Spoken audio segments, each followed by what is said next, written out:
Então, gente, boa tarde a todos. Eu quero, em primeiro lugar, agradecer muito a presença de vocês todos aqui. Dizer, assim, que hoje, esses últimos dias, essas últimas semanas, têm sido semanas muito tristes para a gente, né? Eu queria deixar aqui registrado o nosso pesar pelo falecimento do professor Luiz Senise. E ontem nós perdemos outra pessoa muito querida da nossa comunidade da Unirio, da UFRJ, que foi o Hamilton Rangel. Ele era um geólogo, mas um aficionado por música, por piano, e ele contraiu a Covid, né? Depois de uma batalha muito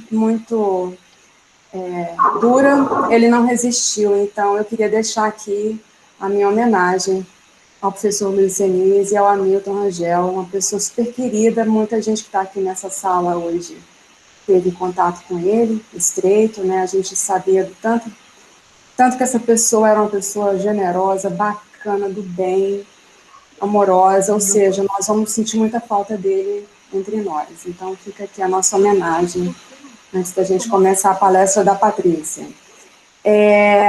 Eu queria apresentar a Patrícia, né? A Patrícia, ela é mestre em música sob orientação da Salomé Gandemon, na Unirio, bacharel em piano pelo Conservatório Brasileiro de Música, onde frequentou a classe da professora Maria Tereza Soares, e tem pós-graduação em pedagogia do piano, lato sensu, pelo Conservatório Brasileiro de Música. Complementando sua formação, frequentou curso de harmonia ao teclado com Ian Guest, masterclasses com professores de renome no cenário internacional, como Luca Chiantori, Fanny Solter, Tim Owens, Michael Uden, Roberto Domingos, Luiz Senise, Euzinha, entre outros.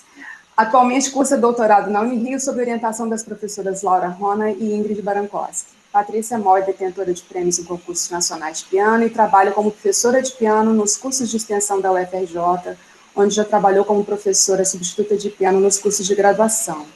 No curso livre do Conservatório Brasileiro de Música, onde também já atuou nos cursos de graduação como professora da disciplina piano complementar. E apresenta-se com frequência como recitalista e camerista.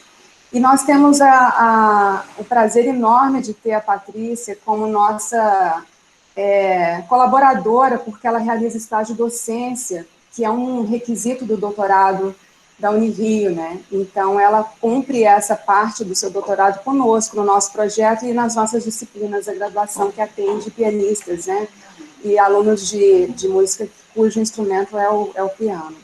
Então, eu vou passar a palavra para a Patrícia, para ela começar a palestra, e aí eu queria sugerir que a gente escute a palestra completa da Patrícia, e quem tiver pergunta para fazer, ou alguma consideração, ou deixa no chat, ou vai deixando anotado, e depois, quando ela terminar de fazer a apresentação dela, a gente pode fazer perguntas e conversar, fazer um bate-papo com a Patrícia, tá? Então, Patrícia, seja muito bem-vinda, obrigada por nos brindar com essa palestra, e a palavra é sua. Obrigada a você. Tá ótimo, obrigada, eu que agradeço. É um prazer estar aqui também trabalhando com vocês, dando a monitoria aqui com vocês, o prazer é meu. Então, eu vou começar um pouquinho já falando dessa minha experiência que eu tive como professora no Conservatório e na UFRJ, foi disso que acabou surgindo essa palestra, né? Mais ou menos disso que eu vou falar um pouquinho aqui, né? Eu tive esse contato com alunos de composição, de regência, de canto, e todos fazendo piano e num curso que não era de piano, né? E aí eu ficava me perguntando, tá, o que eu posso fazer para o piano ser útil, né, para esses alunos? Realmente não ser só uma aula de piano assim voltada para ele cumprir um repertório e fazer a prova e ir embora e nunca mais pegar no piano, né? Que muitas vezes pode acontecer alguma coisa dessa. Então, esse foi o foco, né, do meu estudo esses tempos, enquanto eu estava dando aula lá, e aí eu vou mostrar um pouquinho do que veio na minha cabeça, mas baseado mesmo também na minha experiência. Vou mostrar aqui a tela.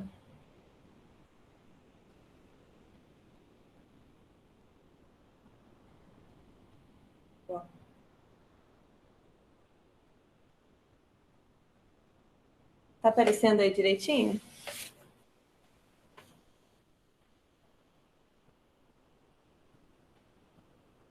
Bom, vamos começar. Então, como eu disse, eu vou falar um pouquinho sobre estratégias no ensino do piano para os alunos de diferentes habilitações em música. Eu faço doutorado lá na Unirio, mas esse não tem a ver com o meu tema da tese. Bom, a primeira coisa que eu gosto de questionar, né, com os alunos e com os outros músicos é por que você precisa, em algumas vezes na faculdade, estudar piano, né? Em algumas disciplinas é obrigatório, né? Você fazer uma aula de piano B, ou piano complementar, que chama. Tem algumas habilitações são mais importantes que outras, né? Por exemplo, a composição, o piano é um grande aliado na hora de você compor e conhecer o instrumento, e você vai comprar para o piano, mas não para a orquestra, para isso e aquilo, ele tem uma extensão muito grande, então conhecer o piano é fundamental para os músicos em geral, né, para compositores e tudo mais. E ter um instrumento de apoio também para o seu repertório, para o próprio aprendizado musical, também é muito bacana, né?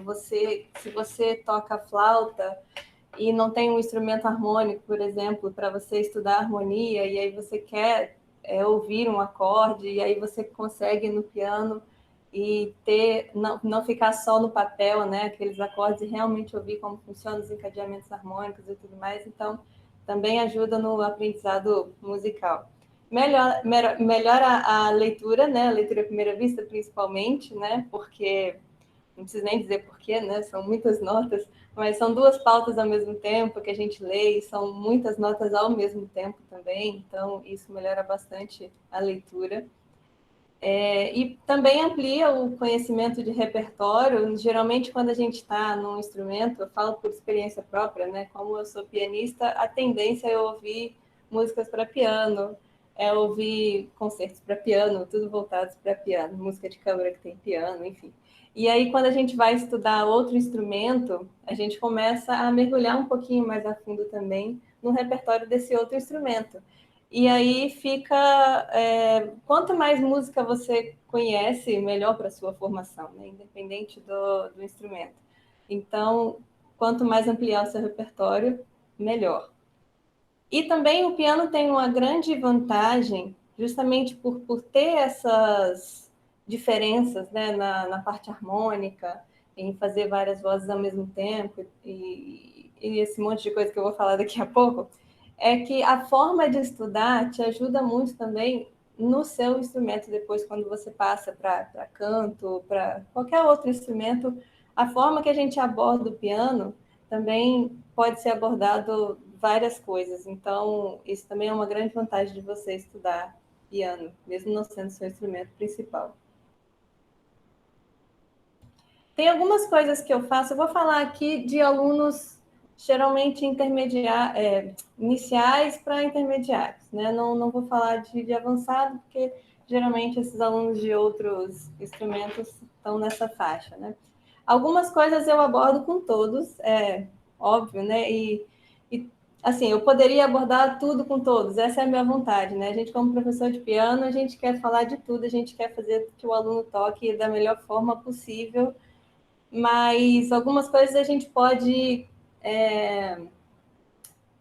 fazer com todos, e outras a gente pode focar mais em uns e em outros. O que eu faço com todos, geralmente, seria trabalhar relaxamento corporal mesmo, uma consciência corporal maior. Isso é uma coisa que, para mim, não só para mim, claro, para muita gente acha isso e trabalha dessa forma, é a base praticamente da técnica no sentido mecânico mesmo da palavra, é o relaxamento, né? Se você não trabalha, se você trabalha com tensão, você não consegue movimentar de uma forma que vai te ajudar, né? Você pode até ter dores no futuro, mas às vezes às vezes nem tem dor, nem tem lesão, nem nada, mas chega num nível de repertório que você não consegue evoluir por causa de tensão. E aí você tem que voltar e fazer aquele tratamento, aquele exercício de relaxamento e tudo mais. Então eu já começo trabalhando isso logo no início.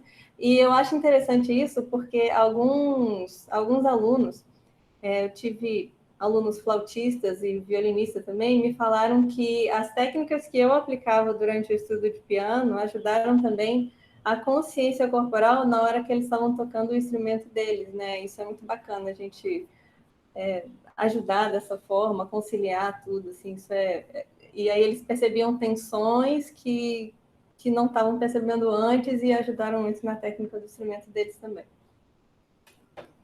Também como estudar análise de repertório voltada para o estudo, também é uma coisa que eu costumo fazer com todos, isso vai ajudar também em qualquer instrumento, em qualquer estudo musical. Então, separar, por exemplo, vozes para estudar uma peça polifônica, entender qual é a frase, e isso tudo passo a passo, né, de movimento pianístico, isso tudo a gente vai trabalhando aos poucos com todos os alunos. Leitura à primeira vista é uma coisa que eu gosto de trabalhar bastante também com todos eles, porque, teoricamente, todos os músicos, pelo menos que eu trabalho, querem ter uma boa leitura, né? E principalmente músicos profissionais, se é uma graduação que seja de outro instrumento, também estão lendo o tempo todo, então quanto melhor a leitura, melhor para ele. E também uma abordagem de literatura complementar, por exemplo, dar textos para a pessoa ler, pode ser até textos históricos mesmo, mas textos também sobre técnica, por exemplo, textos do Arnon Kur, que falam de articulação, falam de dinâmica, principalmente do período barroco, ou textos, tem livros e artigos só sobre o pedal, se o aluno tem muita dúvida, né, nessa parte. Então, toda essa literatura complementar também é bem-vinda. Mas o que eu vou focar aqui agora é no repertório e como abordar alguns exemplos que eu coloquei aqui. E aí eu coloquei aqui, separei as habilitações agora por mais ou menos categorias que eu defini, e vou falar um pouquinho sobre cada uma delas e vou dar alguns exemplos de repertório e o que eu focaria naquele repertório. Vou começar com alguns bem simples e depois com alguns um pouco mais intermediários. Esses repertórios que eu escolhi também, na verdade, foram repertórios que eu trabalhei com os alunos, né? Justamente, por exemplo, eu coloquei aqui canto e instrumento melódico. O repertório que eu colocar vai ser o repertório que eu realmente trabalhei com alunos de canto e melódico, e eu posso falar um pouquinho de como foi. Bom, o que seria muito bom assim para instrumentos melódicos ou para cantores trabalhar, né? A leitura à primeira vista é uma coisa muito boa da gente trabalhar, porque, assim, de forma muito geral, tá? Eu tô generalizando bastante aqui, mas geralmente eles têm um déficit um pouco maior na parte de leitura, principalmente os cantores, porque tem uma coisa muito mais intuitiva, mais de ouvido. A parte de fraseada e respiração é muito acima dos outros, mas a parte de leitura acaba ficando prejudicada. Então, eu gosto bastante de trabalhar a leitura à primeira vista com esses alunos. Leitura de duas pautas simultâneas também, né? Trabalhar um pouco a clave de Fá para melhorar um pouco mais essa leitura. Identificar as vozes e solfejar as vozes se eu estou trabalhando numa peça que tem mais de uma voz. Isso é bacana, não só separar as duas mãos, né? Mas às vezes tem duas vozes diferentes tocadas na mesma mão. Então, entender quais são as vozes e conseguir cantar aquela voz separadamente, isso é bem bacana também, porque ele vai precisar saber separar isso, né? Quando for ser acompanhado por um piano, alguma coisa assim, é uma voz que se destaca, mas às vezes o piano vai ter que se destacar, tem alguma melodia um pouco mais importante. Então, fazer esse estudo separado, segmentado das vozes é bem interessante. E também, como eu disse antes já, né, auxilia na parte de harmonia, que esses instrumentos ou o canto não tem como fazer um som de um acorde, né, sozinho. Então, quando ele tem o piano para ver o acorde montado e ouvir o acorde montado e estudar os encadeamentos harmônicos, ajuda bastante. Então, eu tenho aqui uma pecinha. Eu não peguei peças muito conhecidas, assim, que todo mundo usa, porque eu quero mostrar também um pouquinho mais essa abrangência do repertório, tem muita coisa que as pessoas não conhecem e acabam fazendo sempre do mesmo, né? Para a gente sair um pouquinho do microcosmos, do Bela Bartók, ou do Ópera Juventude, de Schumann, enfim, essas mais conhecidas eu acabei não usando aqui, não. Esse livro, ele começa, eu gosto dele para cantores que nunca, cantores e instrumentistas melódicos, né? Que nunca tocaram piano na vida, assim, mas eles já sabem ler um pouco de partitura, e aí eu posso trabalhar aqui, eu começo a trabalhar um pouquinho da clave de Fá, sendo que partindo do Dó central. Isso ajuda bastante quando a pessoa já sabe ler a clave de Sol, né? Porque é só ela ir pela direção mesmo da melodia. A clave de Fá aparece aqui bem aos poucos, né? Chega só até ali o Lá. Acho que não aparece minha setinha aqui. Não, não tem como eu mostrar. Mas dá para ver, dá para entender o que eu estou falando. E aí, desde o início, né, eu gosto sempre de trabalhar com fraseados, com articulações diferentes, mesmo num exercício simples, assim, porque eu acho que, na verdade, esse é o maior objetivo musical enfim, das pessoas estudarem música, né? Não só tocar a nota que está ali. Então, eu posso brincar um pouquinho com as dinâmicas, eu posso fazer, por exemplo, eu começo ali logo com Dó, Ré, Mi, eu posso fazer um Dó, Ré, Mi um pouco mais forte e o segundo mais piano, aquela coisa de pergunta e resposta, ou de eco, enfim, a gente pode ir brincando já para isso ficando um pouco mais intuitivo. Para cantores isso é bem bacana, porque eles acabam fraseando um pouco mais naturalmente na hora que canta. Então, se a gente induz a ele, a gente pede para ele levar o que ele cantou para o piano, aí fica mais fácil de entender. Esse aqui também é um outro exercício do mesmo livro, ele vai dificultando um pouquinho, né? Vai chegando um pouquinho mais grave na clave de Fá.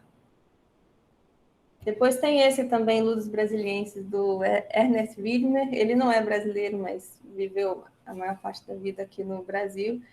E aqui eu já tenho movimentos paralelos, é bem parecido com o Microcosmos, do Bela Bartók, mas tem algumas peças que são interessantes, assim, também são bem diferentes, mas esse daí está como um bom aliado aí ao Microcosmos. E eu tenho também essa do Kurtag, também tem um método bem bacana. Essa daí é bem legal para os alunos que não têm muita noção espacial do teclado, né? Geralmente a gente começa com oitavas paralelas ou com ali no lado do Dó central, e essa peça aí você usa praticamente o piano inteiro. É uma valsa que fica só na nota Dó.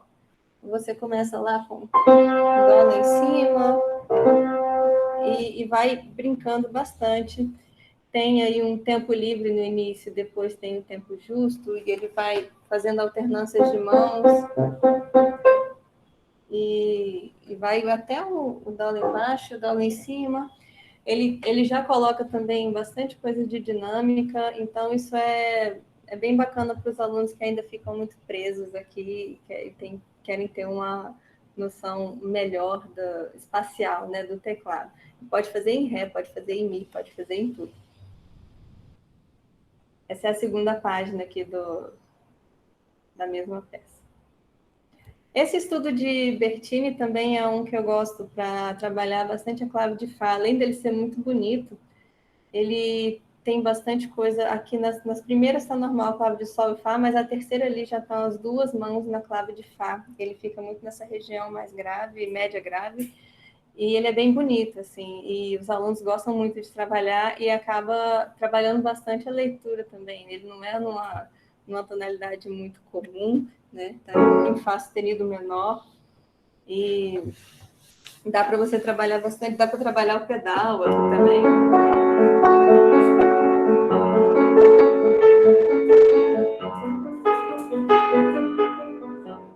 E você trabalha cruzamento de mão também, uma coisa melhor também para espacialização do teclado e tudo mais. Eu acho que o Hamilton até já tocou essa peça, se não me engano. Eu lembro dele tocando isso. E, enfim. Habilitação em regência. Regência, geralmente os alunos já sabem tocar um pouco de piano, né? Já tem uma ideia, já sabem a noção espacial do teclado, já está um pouco mais interna, né? Mas eu gosto muito de trabalhar leitura à primeira vista, e leitura à primeira vista também em até mais pautas, né? Porque ele vai precisar ler uma grade de orquestra e saber o que está acontecendo ali. Então, se ele conseguir passar isso para o piano, é bem bacana para ele estudar. Leitura em clave de dó também, por causa dos instrumentos que ele vai acabar tendo que reger também, que tocam em clave de dó, né? Partitura que ele vai pegar. E também identificar e solfejar todas as vozes, também muito importante, né? Tem uma frase que eu já ouvi, eu não me lembro quem falou, não sei se foi numa aula que eu assisti, não sei se foi do Ronald ou se é do Senise, que fala que o regente tem que saber mandar. Então, para saber mandar, ele tem que saber fazer, né? E aí, se você pega uma partitura que tem várias vozes diferentes e você sabe como fazer cada uma delas, provavelmente quando você ouve vários instrumentos diferentes e você reconhece cada um deles, você vai saber o que fazer com cada um deles, né? Fraseado, respiração, articulação são uma coisa muito importante para os regentes também saberem definir assim muito bem o que eles querem, porque se for deixar à vontade, cada instrumentista vai fazer de um jeito, do jeito que ele gosta mais, né? Se pegar uma música barroca que tem milhões de possibilidades de articulações diferentes, né? Até a música contemporânea também, e ele não definir isso, vai virar uma bagunça, né? Então, cada parte da orquestra e cada parte do piano também, a gente vai definindo junto, definindo o que ele quer fazer para depois ele passar isso para os músicos, né? E o piano ajuda bastante nesse estudo, né, de separação das coisas e conseguir escolher bem. Planos sonoros bem estabelecidos, isso é muito importante também para os regentes, eles conseguirem ouvir bem o que está acontecendo, né? O que eles estão tocando no piano e também futuramente ou em orquestra ou em corais ou grupos de câmara, que seja que eles estiverem regendo. Isso no piano é uma coisa que a gente trabalha sempre, mas o regente vai ter que trabalhar isso também em outras situações, então tem que ter melodia bem estabelecida, tem que ter o acompanhamento no volume, na intensidade correta, eu tenho que ter um baixo cantado ou não, ou ele não precisa, então isso é bem legal de trabalhar com os regentes. E estudo comparativo de repertório, isso eu gosto muito de fazer também, né? Colocar os alunos para ouvir, mas não ouvir assim aleatoriamente, né? O que eu gosto de fazer, às vezes eu faço com 3, 4 alunos, eu dou 2 pianistas com a mesma peça para eles ouvirem, ou 2 regentes com orquestras também, tudo. E aí estudar mesmo, ouvir e tentar reconhecer o que eles fizeram de diferente, qual a diferença de um para o outro. Às vezes são diferentes gritantes, igual colocar o Glenn Gould tocando as invenções do Duas Vozes de Bach e colocar o André Schiff. São diferenças gritantes. E às vezes nem tanto. Então é bem legal assim, fazer esse tipo de estudo e saber ouvir de verdade o que está acontecendo, né? Então, para trabalhar essas coisas com o regente, eu coloquei aí uma peça simples, mas que já tem bastante coisa para a gente trabalhar aí com relação às vozes e articulações, por exemplo, esse rondino de Rameau. Eu tenho uma voz na mão direita,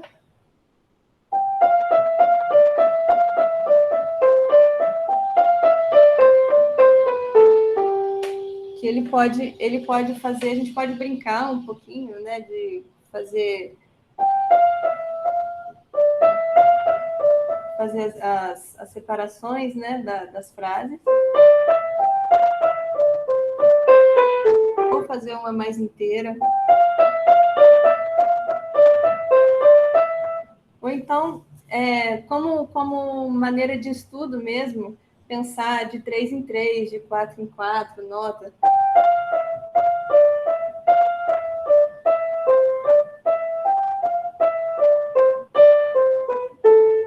Ou de 2 em 2 notas. Para a gente ir estudando essas articulações diferentes, como se tivessem ligaduras, né? Como que ele faria isso, né? Eu tenho também essa mão esquerda com uma outra voz.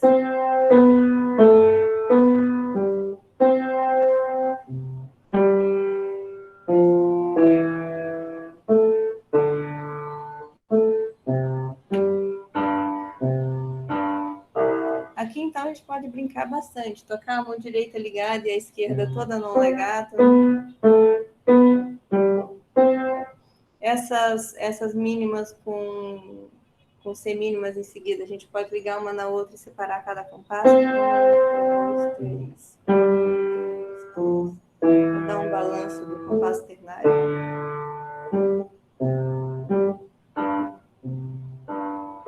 São só situações que a gente pode ir trabalhando com o aluno, e isso é muito legal para o regente. Assim. Claro que é muito legal para todos, mas é o que eu falei, né? A gente também, às vezes, não dá tempo, não consegue trabalhar tudo com todos. Isso aqui é um exercício de leitura à primeira vista, um livro de leitura que tem clave de dó. Olha que bacana aí. Tem clave de Fá e clave de Dó. Isso aqui é de morrer, né? Se eu dar isso para o aluno, ele vai te olhar com bastante cara feia, mas depois vai te agradecer bastante. Isso é bem legal. Tem essa outra peça do Dennis Alexander, que eu posso trabalhar um pouquinho também com a harmonia. Deixa eu tomar uma água.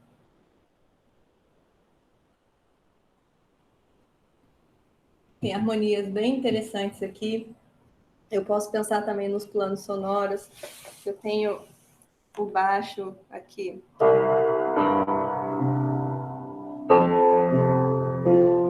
Pensar no baixo e essas 3 notas como um acompanhamento, ele entender como funciona, como fazer isso. Se fosse numa orquestra, quem faria essa parte da mão esquerda, quem faria essa da mão direita? Vou pegar da segunda linha que tem a melodia ali.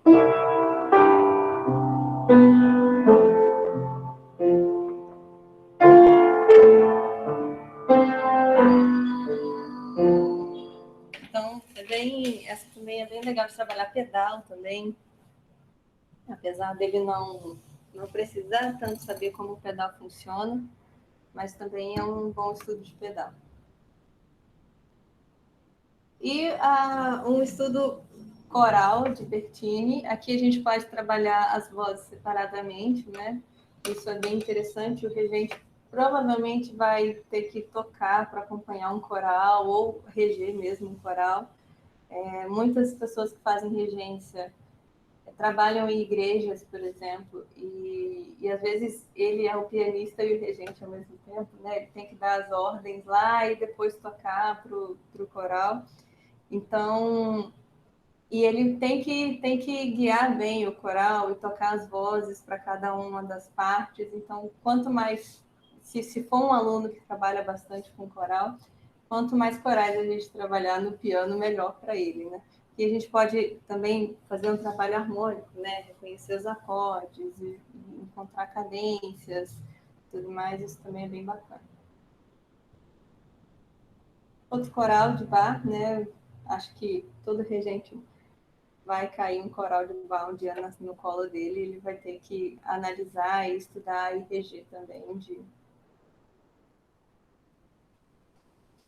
Habilitação em composição.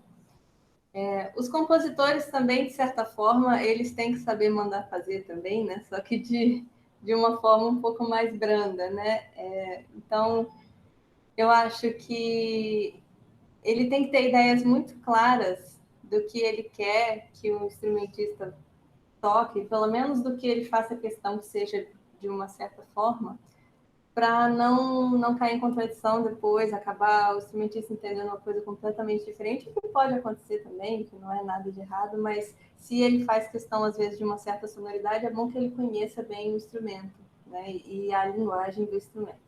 Então, identificar e solfejar todas as vozes, isso é importante para ele poder compor, né, óbvio, isso nem precisa falar, eu acho, mas eu coloquei aí porque realmente é importante.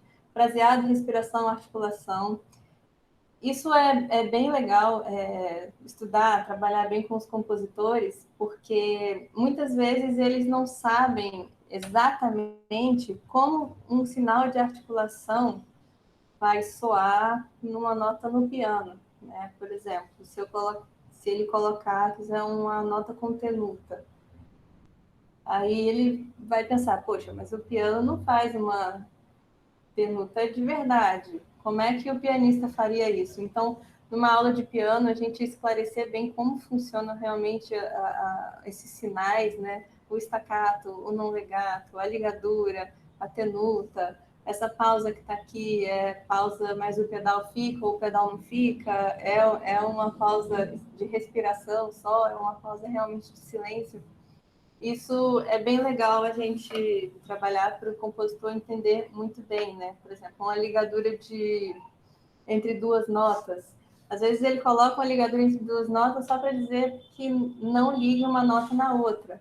Mas a gente, nós pianistas, pelo menos, quando vimos uma ligadura entre duas notas, o mais comum da gente fazer é a gente apoiar a primeira nota e a segunda ser mais leve e até mais curta do que a primeira. E será que ele sabia disso? Ou ele, sabendo disso, ele vai poder experimentar colocar isso em outros lugares que ele não tinha pensado?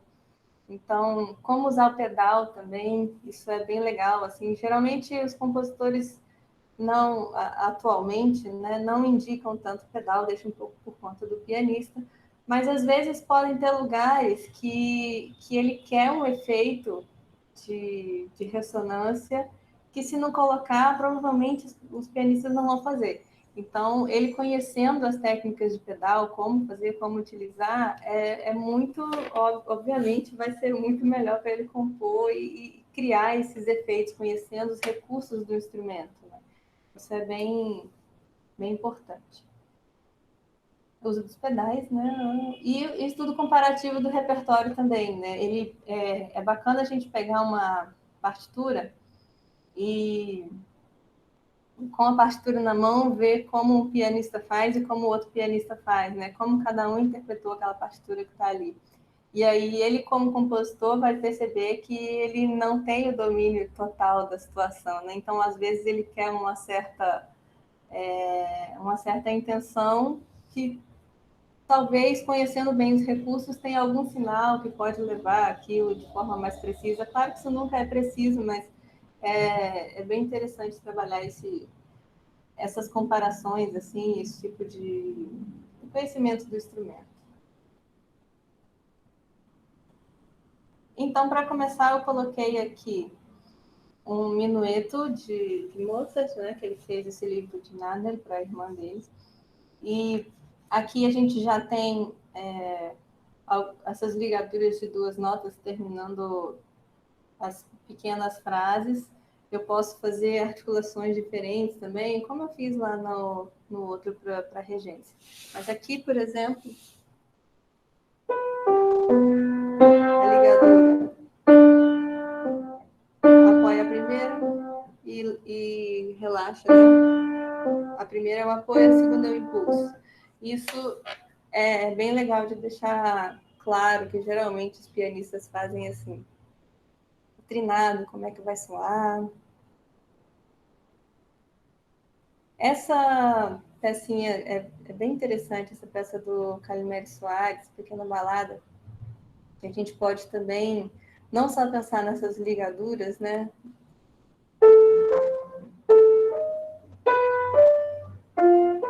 Mas também pensar um pouco no pedal. A gente pode questionar o aluno: você quer basear o pedal nos baixos, né? Nesse lá que está aí como uma nota pedal, às vezes com umas pausas para cortar, ou na própria articulação, né? Porque se a gente, por exemplo, pisa pressiona o pedal junto com a primeira nota da ligadura e tira junto com a segunda, a articulação fica bem, a inflexão da articulação fica mais clara, né? O apoio e depois a nota leve. Então eu posso colocar o pedal baseando na mão direita ou baseando na mão esquerda, né? Isso é bem legal a gente questionar com os alunos. E também tem um recurso interessante de trabalhar com os compositores, é a ideia de continuidade no piano, né? De uma nota que cresce ou uma nota que decresce. Um exemplo clássico disso, vou falar antes, é o Prelúdio de Chopin, né?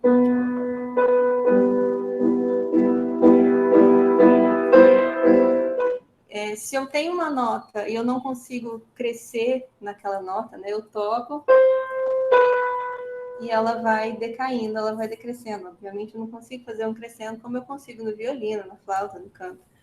Então, o compositor pode usar esse recurso de repetir a nota, né? Ele usa a mão esquerda para dar a sensação de que o si está crescendo. Aí eu cheguei no dó. Então, aqui nessa peça, ele faz um pouco disso com crescendos e com decrescendos, né? Como se esse dó mi fosse uma nota só que tivesse crescendo. Esse é um recurso bastante legal e é linda essa peça, além disso.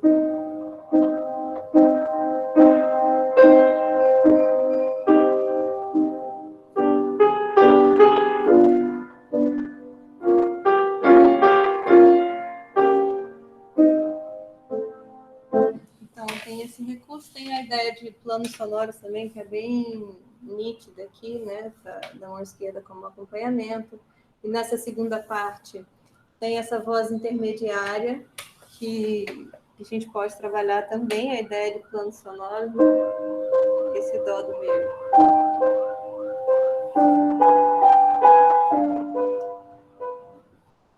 Estou tocando toda torta aqui, lendo. Computador de lado. Então, também essa peça eu gosto muito de trabalhar, tanto com todo mundo, mas eu acho que com compositores e regente, essa peça tem bastante coisa para acrescentar na linguagem do instrumento. Essas peças, né? Estou me enrolando aqui, que tem de Tchaikovsky, tem a boneca nova, tem a boneca doente e o funeral da boneca. Eu acho muito interessante também como o compositor utiliza esses recursos da música, do instrumento, para dar essa sensação de boneca nova, boneca doente e funeral de boneca. A gente trabalhar isso na aula de piano também é bacana. A gente vê, por exemplo, nessa peça, que a mão esquerda está sempre em staccato, como se fosse saltitante, a melodia está sempre ascendente, numa tonalidade maior, uma tonalidade ternária, né, que dá a sensação um pouco meio dançante também. Então, é como se fosse uma criança nova, né, brincando, né, feliz. Ler de lado é difícil.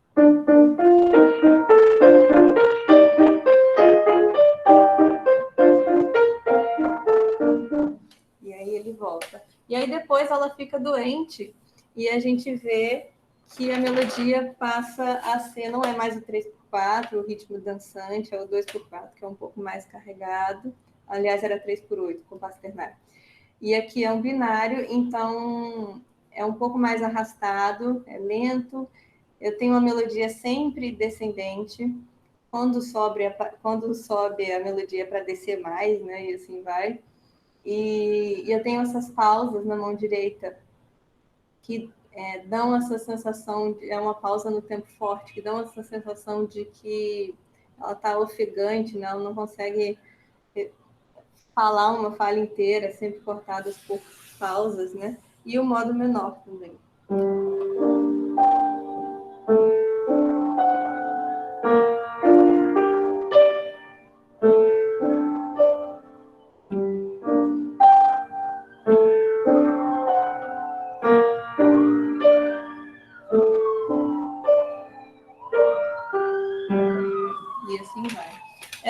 na terceira linha aqui, eu tenho um si, barulhos de sirene, não sei se está atrapalhando. Eu tenho um si ali no quinto compasso, que é a nota mais aguda que tem na peça, e depois ele vai para a conclusão da peça, geralmente. Tem as repetições, mas isso aí é como se fosse o último grito da boneca que ela dá, e aí depois tem o funeral da boneca, né? Então, que é um ritmo de marcha bem clichê mesmo, que todo mundo conhece.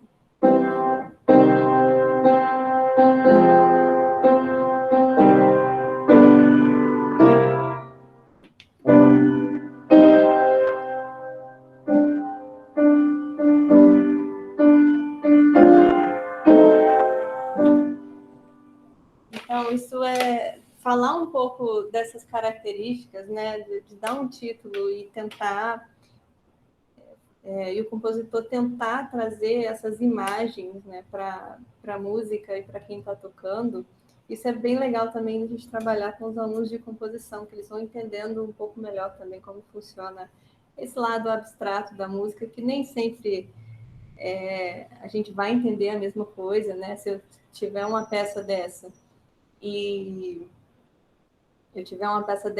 não tiver um título, eu posso entender várias coisas, mas uma coisa é certa, ninguém vai achar que essa música é uma música feliz, que mostra uma criança feliz saltitando. Então, tem algumas conotações, não tem como a gente trabalhar isso com o aluno para a forma que ele toca também influenciar um pouco mais ainda nessa percepção. E os alunos de licenciatura? Os alunos de licenciatura são diferentes dos anteriores, né? Porque os anteriores a gente estava falando de instrumentistas que estavam se preparando, fazendo provavelmente alguma faculdade para entrar numa orquestra ou para dar aula do instrumento mesmo em alguma escola, para acompanhar corais, regentes e tudo mais. Na licenciatura, geralmente os alunos se formam para dar aula em escolas de ensino regular. Também podem dar aula em escolas de música, também podem dar aula de instrumento, mas geralmente a formação deles é voltada para o ensino regular mesmo, em escolas. E nas escolas, o que eles geralmente vão fazer tem sempre a ver com o canto, né, com o coral, acompanhar um coral, trabalhar a percussão corporal, é uma coisa que o instrumento está muito ligado a auxiliar nessa aula que ele vai dar de outras coisas, não necessariamente tem tanto a ver com o instrumento. Então, a gente pode fazer tudo aquilo antes que a gente falou dos regentes, dos compositores e dos cantores e tudo mais, mas aqui eu acho bacana também a gente colocar os acordes, escalas, transposições, um pouco até de improviso, encadeamentos harmônicos, para ele conseguir lidar bem também com a área popular, que geralmente ele vai se deparar um pouco mais do que as músicas eruditas, né? Músicas folclóricas e tudo mais. Então, do início ali, ele provavelmente vai acompanhar instrumentos solista e canto também, ele pode fazer isso dando aula numa escola, mas vai ser mais comum ter um coral para ele reger, uma turma ou algo do tipo, e aí ele vai ter que trabalhar as vozes do coral, então a mesma coisa lá que a gente trabalhou com o regente. Caso o piano seja o instrumento principal desse aluno de licenciatura, aí é bacana ele conhecer todas as possibilidades do instrumento, assim, como eu falei para o compositor, né, conhecer o pedal, conhecer os sinais de articulação, conhecer tudo. Se não for o instrumento principal, talvez isso não seria tão importante. Eu daria mais um foco mesmo na parte harmônica, né, de conhecer as harmonias e saber transpor e saber trabalhar como acompanhamento. E aí, conhecimento básico de cifragem entra também nessa parte harmônica. Então, eu coloquei um coral de Bach aqui só como um exemplo de coral mesmo que ele pode trabalhar, mas eu acho que o que mais vai fazer sentido na vivência dele, vai ser esse tipo de música, assim, da gente trabalhar, não infantilizando a aula, muito pelo contrário, a gente pode pegar uma melodia dessa com cifra e transpor, a gente pode reharmonizar, colocar vários acordes que não estão aí, eu posso colocar acordes diminutos aí no meio, por exemplo, eu posso fazer uma outra voz aí no meio para duas turmas, por exemplo, se eu quiser dividir em duas vozes, uma turma cantando, dá para fazer bastante coisa, dá para colocar ritmos aí junto, né, da melodia, mudar algumas levadas. Isso eu acho que é mais útil para quem faz licenciatura que vai trabalhar no ensino regular. Tem também esse guia prático do Vila Lobos, né, Ciranda Cirandinha, que é bem bacana, que trabalha música folclórica, que já tem a melodia com letra para cantar, então, e um acompanhamento. Isso também é bem bacana.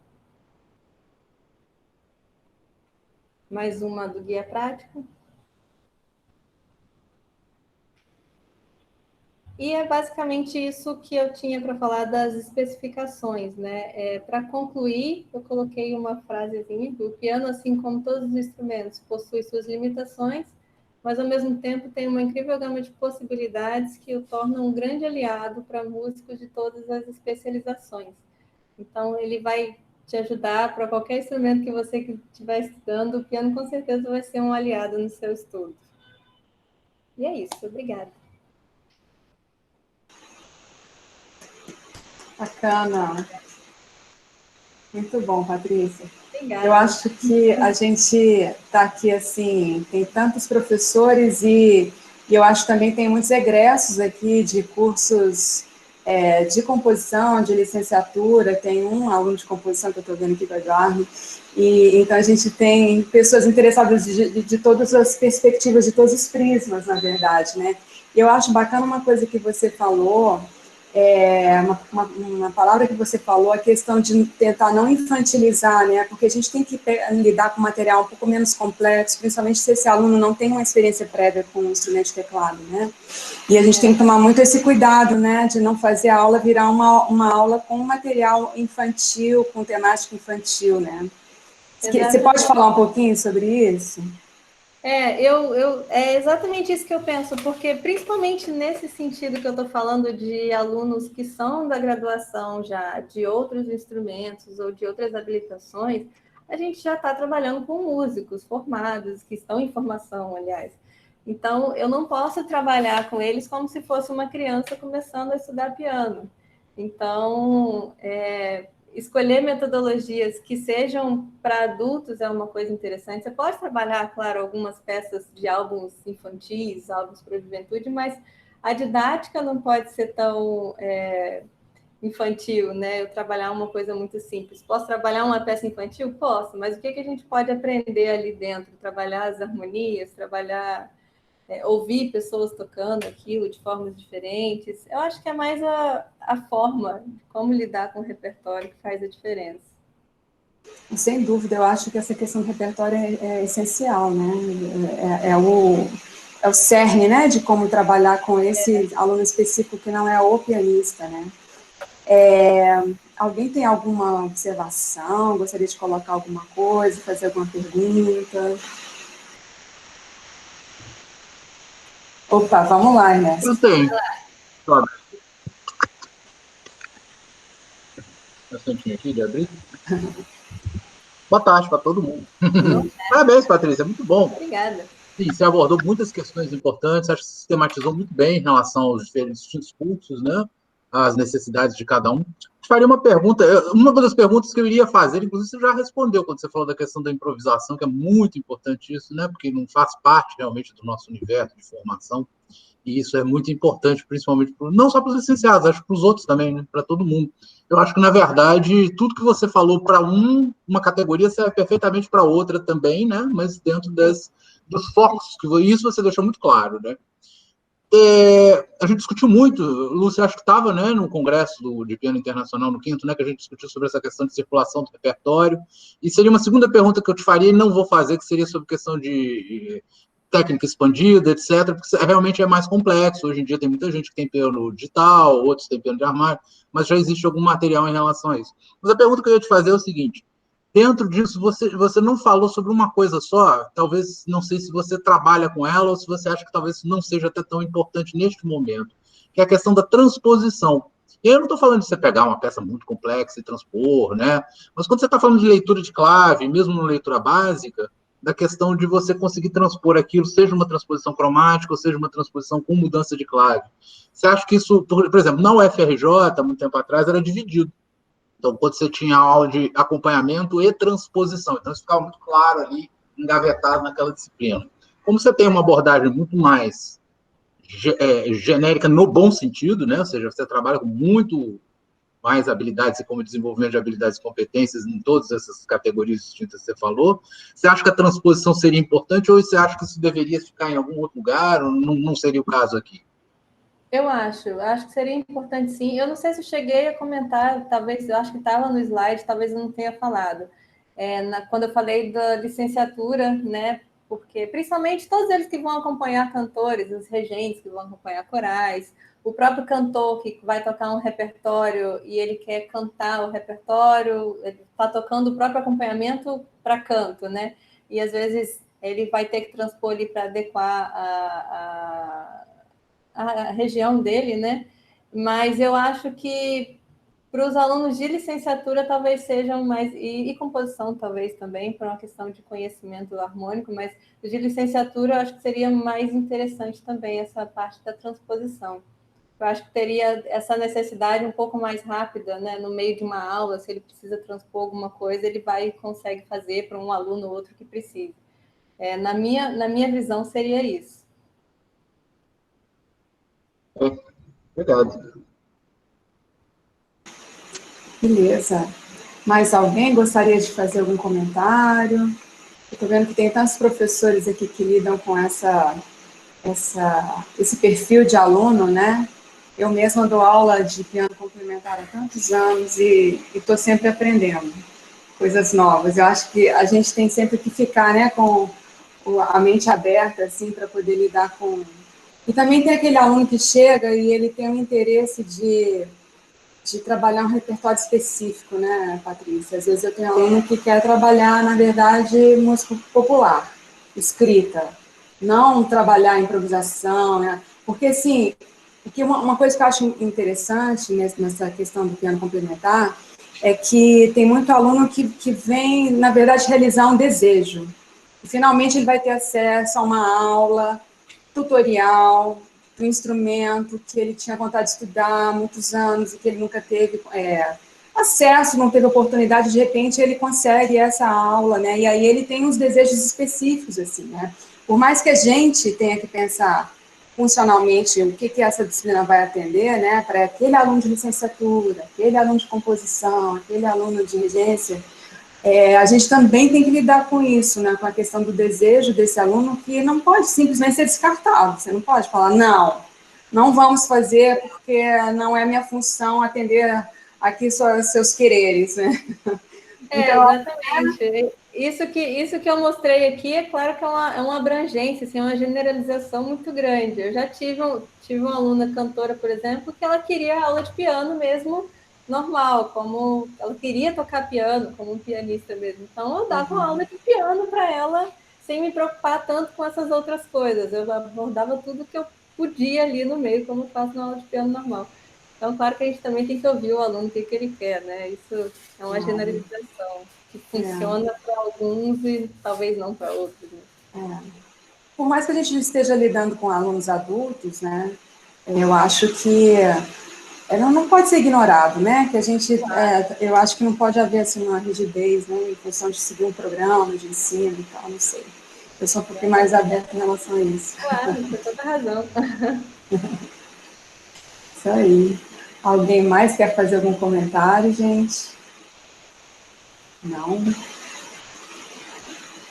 Bom. Ninguém mais? É justamente por isso, né? Inclusive porque eu trabalho com aula de composição E muitas vezes eu tenho que fazer exatamente o contrário. Na aula de composição, você tem que dar aula de teclado, porque você precisa que os alunos façam os encadeamentos harmônicos, que eles entendam como aqueles encadeamentos harmônicos, muitas vezes, mesmo na harmonia vocal, eles nascem de uma questão mecânica do instrumento, né? Eles passam a se consolidar a partir de uma questão mecânica do instrumento, e em particular do instrumento de teclado, né? Pensando em todos os instrumentos de teclados antigos. Então, do outro lado, também acontece muitas vezes isso. Você também é obrigado a... Você cria uma verdadeira interdisciplinaridade. Isso é muito bom. Né? O piano tem essa grande vantagem com relação assim, aos outros instrumentos em geral, é que ele dá esse suporte harmônico muito bem, né? Para qualquer habilitação. Eu acho que essa é a maior vantagem, é a harmonia, a questão dos registros, né, muito grandes. Eu posso trabalhar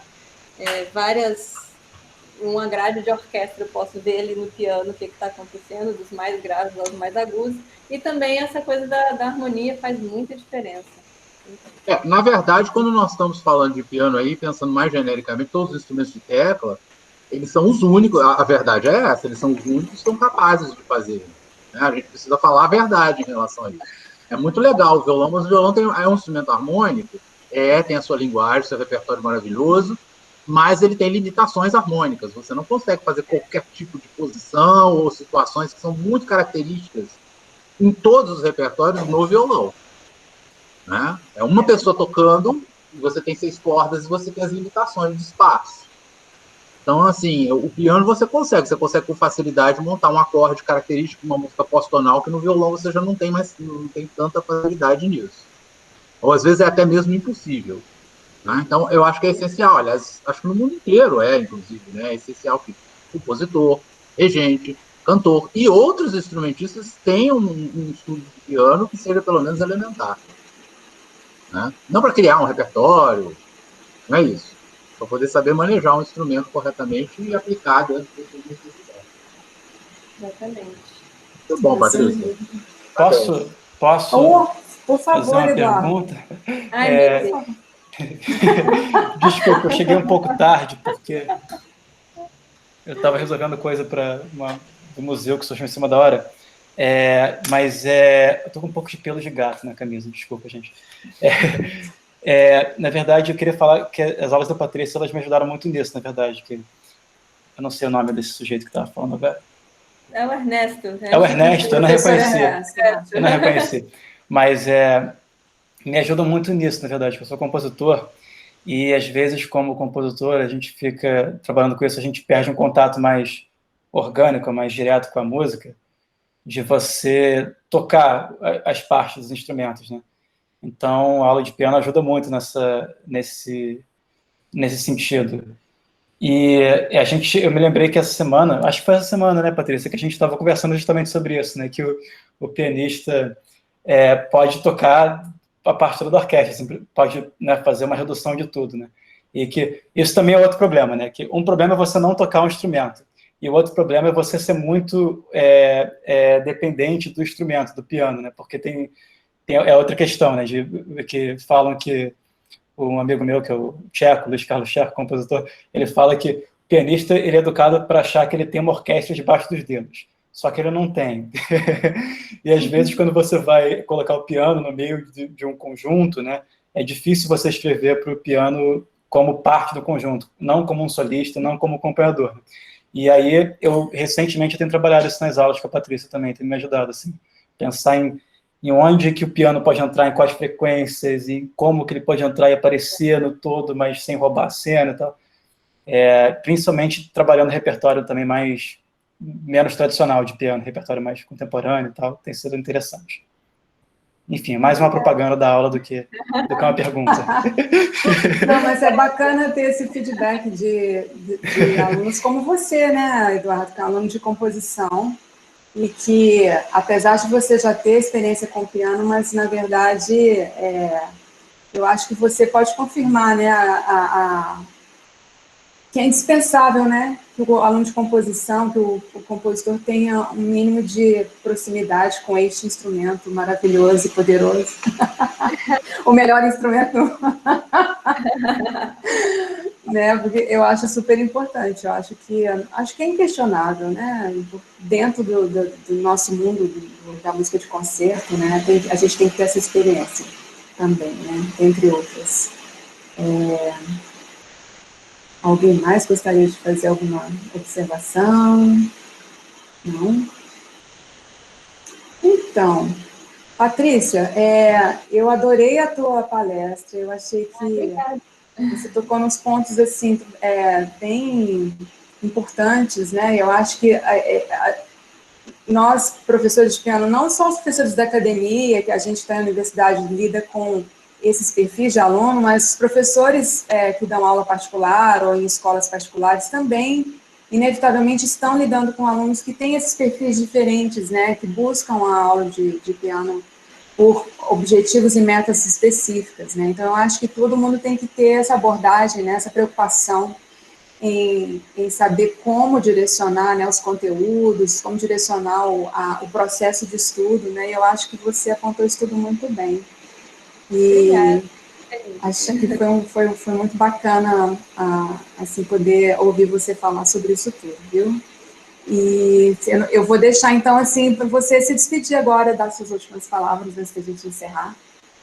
Tá bom. Nossa, eu queria agradecer a oportunidade de vocês aqui de fazer essa aula, né? Ficou com essa monitoria que eu tive que dar. Acabou a gente ter que fazer alguns vídeos, algumas coisas assim para isso. E acabou que eu gostei muito dessa reviravolta que deu e eu consegui dar essa aula aqui. Está sendo bem bacana. Obrigada pela oportunidade, obrigada a todo mundo que veio. Que bacana, Patrícia. A gente também está muito feliz com a sua participação no nosso projeto, viu? E vamos fazer mais uma parceria por mais alguns meses, né? E a gente vai se reinventando aqui nesse mundo virtual, que é o que nos sobrou fazer por enquanto, né? Exatamente. Então, tá, gente, muito obrigada pela presença de todos vocês e nós vamos continuar divulgando os nossos próximos eventos, tá bom? E espero que vocês possam participar conosco nos próximos, tá? Boa tarde a todos, então. Tchau, gente. Tchau.